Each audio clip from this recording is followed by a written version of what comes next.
ফ্লোরে বসে ভাত মাখিয়ে ছোট ভাই সৌরভকে খাইয়ে দিচ্ছে পরি। এমন সময় পেছন থেকে এসে পরীর কাকি আলতা বেগম পরীকে ধাক্কা দিয়ে ভাতের প্লেট ফেলে দিল। পরীর চুলের মুঠি ধরে দাঁড় করিয়ে রাগান্বিত হয়ে বলল, তোর এত বড় সাহস, আমার অনুমতি ছাড়া তুই মাছ দিয়ে তোর ভাইকে ভাত খাওয়াচ্ছিস? সৌরভ দাঁড়িয়ে বোনকে ছাড়িয়ে নেওয়ার চেষ্টা করছে আর বলছে, কাকি আপু কোনো দোষ করেনি, আমি আপুর কাছে মাছ চেয়েছিলাম। কাকি আপনি আপুকে ছেড়ে দিন, আমি আর কোনোদিনও মাছ খেতে চাইবো না। পরি ব্যথায় কাতরাতে কাতরাতে বলল, কাকি শুধু ডাল দিয়ে তো ছোট মানুষ ভাত খেতে পারে না, তাই একটু মাছের দাবি করেছিল। তোর সাহস হয় কিভাবে? তুই আমার কাছে জানতে না চেয়ে মাছ দিলি কেন? আচ্ছা আমার ভুল হয়েছে, আর কখনো এরকম ভুল করব না। এখন গিয়ে হাড়ি পাতিলগুলো ধুয়ে আমার ঘরে আসবি, আমার পা ব্যথা করছে, আমার পা টিপে দিবি। বলে পরীর চুলের মুঠি ছেড়ে আলতা বেগম তার রুমের দিকে চলে গেল। সৌরভ পরীকে জড়িয়ে ধরে কান্না করতে করতে বলল, আপু খুব লেগেছে তাই না?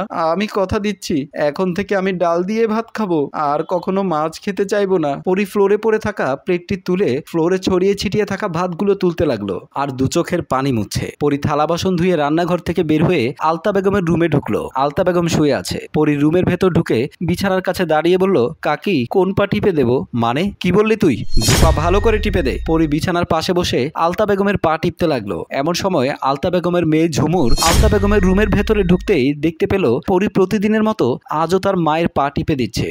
ঝুমুর বিছানার কাছে এসে পরীকে বলল, রাত কত হয়েছে তুই তা জানিস?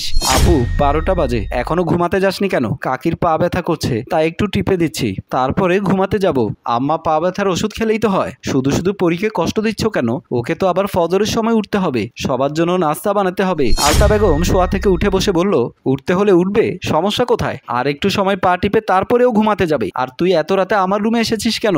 আব্বু এসেছি কিনা তা জানতে এসেছিলাম। পরী তুই যা, আমি আমার পা টিপে দিচ্ছি। হয়েছে হয়েছে, আমার পা আর টিপে দিতে হবে না। পরী যা, তুই তোর রুমে চলে যা। পরী উঠে রুম থেকে চলে গেল। আম্মা আমরা মনে হয় ছোট মেয়েটার সাথে অন্যায় করছি বলেই ঝুমুর রুম থেকে বের হয়ে গেল। আলতা বেগম মনে মনে বলল, এই মেয়েটাকে আমি কোত্থেকে যে এনেছি, মাঝে মাঝে তো আমার বিশ্বাস হয় না ও আমার পেটে হয়েছে। সৌরভ কান্না করছে আর একটা ব্যাগে জামা কাপড় ঢুকাচ্ছে। এমন সময় পরী রুমের ভেতরে ঢুকে দেখলো সৌরভ ব্যাগে জামা কাপড় ঢুকাচ্ছে। কি হয়েছে ভাই, ব্যাগের ভেতরে কাপড় ঢুকাচ্ছিস কেন? আপা তুই আর আমি সকালেই বাড়ি থেকে চলে যাব। কি বলছিস তুই? আমরা কোথায় যাব? যেদিকে দুচোখ যায় সেদিকে যাব, তারপর এই পাশার মানুষদের কাছে থাকবো না। ভাইরে এই মানুষগুলো ছাড়া আমাদের আর আপন কেউ নেই, ওরা যদি আমাদের আপন হতো তাহলে আমাদের সাথে এই ধরনের ব্যবহার করতে পারতো না। তুই চিন্তা করিস না, আস্তে আস্তে সব ঠিক হয়ে যাবে। কোনোদিনও ঠিক হবে না।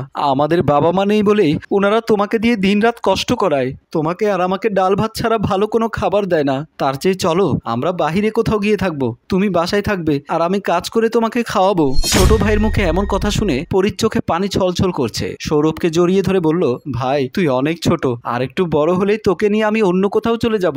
আপা আমি কবে বড় হব, আর আমাদের কষ্ট কবে দূর হবে? মনে রাখিস আধার শেষে আলো একদিন আসবেই। এখন ঘুমিয়ে পড় ভাই। দুই ভাই বোন শুয়ে পড়ল। আলতা বেগম দৌড়ে রুমের ভেতর থেকে বের হয়ে নাকে গন্ধ শুকতে শুকতে রান্নাঘরের দিকে চলে গেল। রান্নাঘরে ঢুকে চুলার পাতিলের দিকে তাকিয়ে দেখলো মাছগুলো সব পুড়ে গেছে। পরি আমতা আমতা করে বলল, কাকি আমি কাপড় ধুতে গিয়েছিলাম তো তাই মনে ছিল না চুলায় তরকারি ছিল। রাগে ফুসফুস করতে করতে আলতা বেগম পরীর চুলের মুঠি ধরে বলল, এই হারামজাদি, এই বয়সে তোর মন থাকে কোথায়? এত দামি মাছগুলো সব নষ্ট করে ফেললি, তোর ধারণা আছে এই মাছগুলোর দাম কত? বলে চুলের মুঠি ধরে রান্নাঘর থেকে টানতে টানতে পরীকে বাহিরে নিয়ে আসলো। আজ তোকে মেরেই ফেলবো বলেই পিঠের উপরে দু চার ঘাত দিতে লাগলো। এমন সময় বাবা বাহির থেকে বাসায় প্রবেশ করলো। ঝুমুরের হাজবেন্ড অনিক এমন দৃশ্য দেখে অনেক দৌড়ে এসে শাশুড়িকে বলল, ওকে এভাবে মারছেন কেন? চুরি করেছে? আলতা বেগম অনিককে তেমন একটা ভালো চোখে দেখতে পারতো না, কারণ অনিক আবার একটু ঠোঁট কাটা স্বভাবে, সবসময় সত্য কথা বলে তো তাই। পরি চুলের মুঠি ছেড়ে দিয়ে বলল, ঝুমুর রুমে আছে, তুমি ঝুমুরের কাছে যাও। আমি তো ঝুমুরের কাছে যাবই, কিন্তু কাজের মেয়েটাকে এভাবে মারছেন কেন?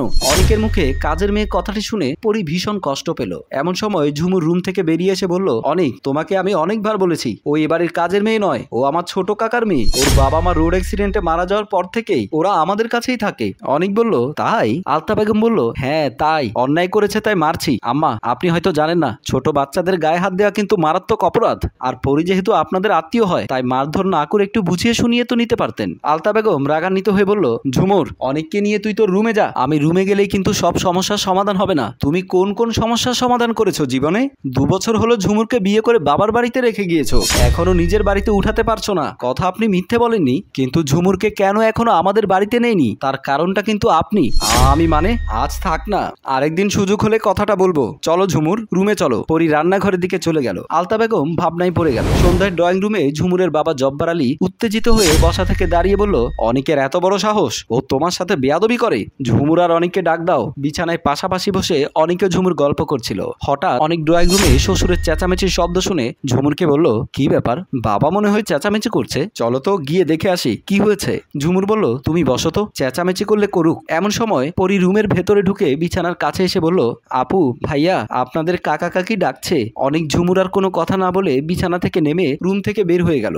অনেক আর ঝুমুর ড্রয়িং রুমে আসলো। শ্বশুর জব্বার আলীকে সালাম দিয়ে অনেক জানতে চাইলো, কেমন আছেন বাবা? ভালো ছিলাম, কিন্তু তোমার শাশুড়ির মুখে যে কথা শুনেছি তারপর আর ভালো নেই। কেন বাবা, কি বললো আম্মা আপনাকে? তুমি নাকি তোমার শাশুড়ির কারণে ঝুমুরকে তোমাদের বাড়িতে নিয়ে যাচ্ছ না। অনেক মুচকি হেসে বলল, বাবা কথাটা সত্য। তোমার শাশুড়ি কি করেছে বাবা? রহিমার কথা মনে আছে? 3 বছর আগে আপনাদের বাসায় কাজ করতো। হ্যাঁ মনে আছে তো। আম্মা রহিমাকে প্রচন্ড মারধর করে বাসা থেকে বের করে দিয়েছিল। রহিমা রক্তাক্ত অবস্থায় রাস্তার পাশে পড়েছিল। আমার আব্বু রহিমাকে দেখে হাসপাতালে নিয়ে যায়, তারপর চিকিৎসা করায়। রহিমা সুস্থ হওয়ার পর ওকে আমাদের বাসায় নিয়ে আসা হয়। সেই থেকে রহিমা আমাদের বাসায় থাকে। 4 মাস আগে আমাদের খরচে রহিমাকে ধুমধাম করে বিবাহ দিয়েছি। রহিমা আমাকে ভাইয়া ডাকে, আমার আব্বুকে আব্বু ডাকে, আম্মুকে আম্মু ডাকে। ও আম্মার নির্যাতনের কথা সব আমার পরিবারের কাছে খুলে বলেছে। এর মধ্যে আমিও পালিয়ে ঝুমুরকে বিয়ে করলাম। আপনারা মেনে নিলেও আব্বু আম্মু আমার শাশুড়ির কারণে ঝুমুরকে মেনে নিতে পারছে না, সেজন্যই আপনাদের বাসায় রেখেছি। জব্বার আলী ও আলতা বেগমের মাথা নিচু হয়ে গেল। বাবা আরেকটা কথা, আম্মা কিন্তু পরিয়া সৌরভকে প্রচন্ড মারধর করে। রহিমা হয়তো মামলা করতে রাজি হয়নি।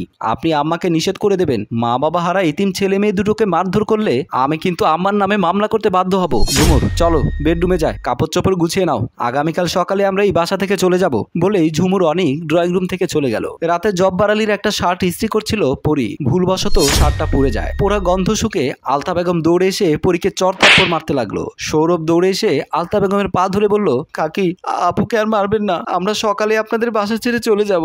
এমন সময় জব্বার আলী এসে আলতা বেগমের কাঁধে হাত দিয়ে বলল, এত মারধর করলে সোনার ডিম পাড়া হাঁসগুলো তো মরে যাবে। মারবো না তো কি করব, দেখলে তো তোমার শার্টটা পুড়িয়ে ফেলেছে। এমন সময় অনেক হাতের তালি দিতে দিতে ভেতরে প্রবেশ করে বলল, যে পরীর বাবা কোটি কোটি টাকার সম্পত্তি রেখে গেছে পরি আর সৌরভের নামে, সেই কোটি টাকার সম্পত্তির মালিক পরীকে মারছেন মাত্র একটা শার্ট পুড়িয়ে ফেলার কারণে। অনেকের মুখে এমন কথা শুনে জব্বার আলী ও আলতা বেগম চমকে উঠল।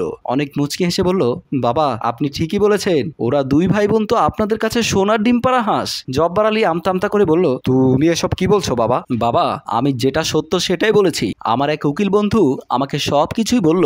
আলতা বেগম বলল, মিথ্যে কথা, এই সব মিথ্যে কথা।